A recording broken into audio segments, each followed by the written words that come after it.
హైదరాబాద్లోని ఏఎస్ రావు నగర్ ప్రాంతంలోని మెఫిల్ రెస్టారెంట్లో జరిగిన ఘటన కలకలం రేపింది.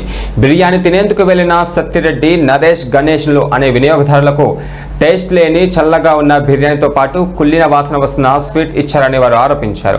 ఆహారం నాణ్యతపై అనుమానం వ్యక్తం చేస్తూ వారు సిబ్బందిని ప్రశ్నించగా బాగానే ఉంది, మార్చి ఇస్తామంటూ రెస్టారెంట్ సిబ్బంది స్పందించినట్లుగా తెలిపారు.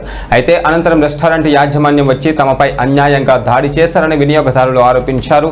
దీనిపై తీవ్రంగా ఆగ్రహం వ్యక్తం చేసిన వారు రెస్టారెంట్పై కేసులు నమోదు చేసి కఠిన చర్యలు తీసుకోవాలని డిమాండ్ చేశారు.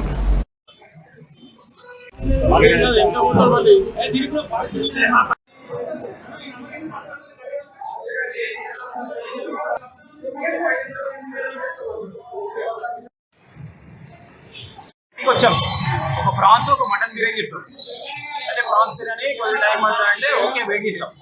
మటన్ బిర్యానీ అది చల్లగా ఉంది అంటే అడిగితే చల్లగా ఉందని మళ్ళీ రిటర్న్ పంపించాడు. మళ్ళీ వేడి చేశాడు 2 కద్దు కీరు హ్యాపీకాన్ డిల్లర్ చెప్పాం. హ్యాపీకాన్ డిల్లర్ చెప్పినాక నేను మా ఫ్రెండ్ కద్దు కీరు తిన్నాం. హ్యాపీకాన్ డిల్లర్ స్మెల్ వస్తుందంటే అడిగినా అంటే ఏ స్మెల్ రావట్లేదు అన్న. అయితే వాళ్ళు రిటర్న్ తీసుకుపోయి స్మెల్ వస్తుందని మళ్ళీ రీప్లేస్మెంట్ చేస్తారు. ఎందుకు రీప్లేస్మెంట్ చేస్తారు? స్మెల్ వస్తుంది కదా, దీనికి సంగతి ఏంది అని అడిగినాం. సరే అని అయిపోయింది, ఆయన వెళ్ళిపోయాం. మాకొద్దు, మేము కంప్లైంట్ చేసుకుంటాం అని చెప్పాము. అయితే అడిగినాక వేరే మేనేజ్మెంట్ వచ్చింది, వాళ్ళ సూపర్వైజర్ ఎవరు వచ్చి అడిగారు ఏమైంది అంటే ఇట్లా అయింది అన్న. వాళ్ళు ఇద్దరు తిన్నారు, స్మెల్ వస్తలేదు. స్మెల్ కూర్చున్నాయారా బాస్ కూర్చున్నాయారా అని గమనను. సరే మా బాక్స్ మాకు ఇచ్చాయి, మేము కంప్లైంట్ ఇస్తాం. మేము బిల్లు కట్టేసాం సార్.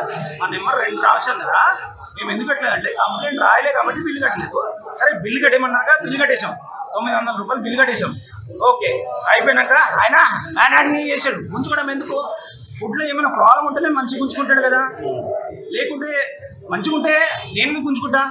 నేను ఎందుకు కంప్లైంట్ చేస్తాను ఎదుటోళ్ళు? అంటే ఎదుటోళ్ళు ఫుడ్ ఏమైనా కానీ మనుషులు ఏమైనా కానీ అంటే మ్యాన్ హ్యాండింగ్ చేయడం ఏంది, గుంజుకోవడం ఏంది? అంటే ఎవరైనా కస్టమర్ గుంజుకోడా? మనము ఇన్స్టాగ్రామ్ లో వాట్సాప్ లో అన్ని ఒకటి చూసుకుంటే మా 4 రోజుల నుంచి 5 రోజుల నుంచి పెండింగ్ పెట్టిన ఫుడ్ పెడుతున్నారు. అలాంటి దాని మీద డౌట్ వచ్చేసి దయచేసి మంచి వచ్చేలో మాకు వచ్చిన డౌట్ ఇదా అని చెప్పేసి న్యాయం జరగాలని చెప్పేసి మేము అడగడం జరిగితే మా మీదనే వాళ్ళ మొత్తం డిపార్ట్మెంట్ వచ్చేసి మ్యాన్ హ్యాండిల్ చేసిండ్రు. నేను చేయి కూడా కట్టుకోకుండా వచ్చిన కారణం ఇదే. వాళ్ళు ఎందుకు చేసిండ్రు ఇలాంటి దానికే 4-5 రోజుల నుంచి పడ్డ ఫుడ్డే మాకు పెడుతున్నారు అని చెప్పి ఇంకా డౌట్ వచ్చేసి మీకు పిలవడం జరిగింది. దీనికి న్యాయం చేసి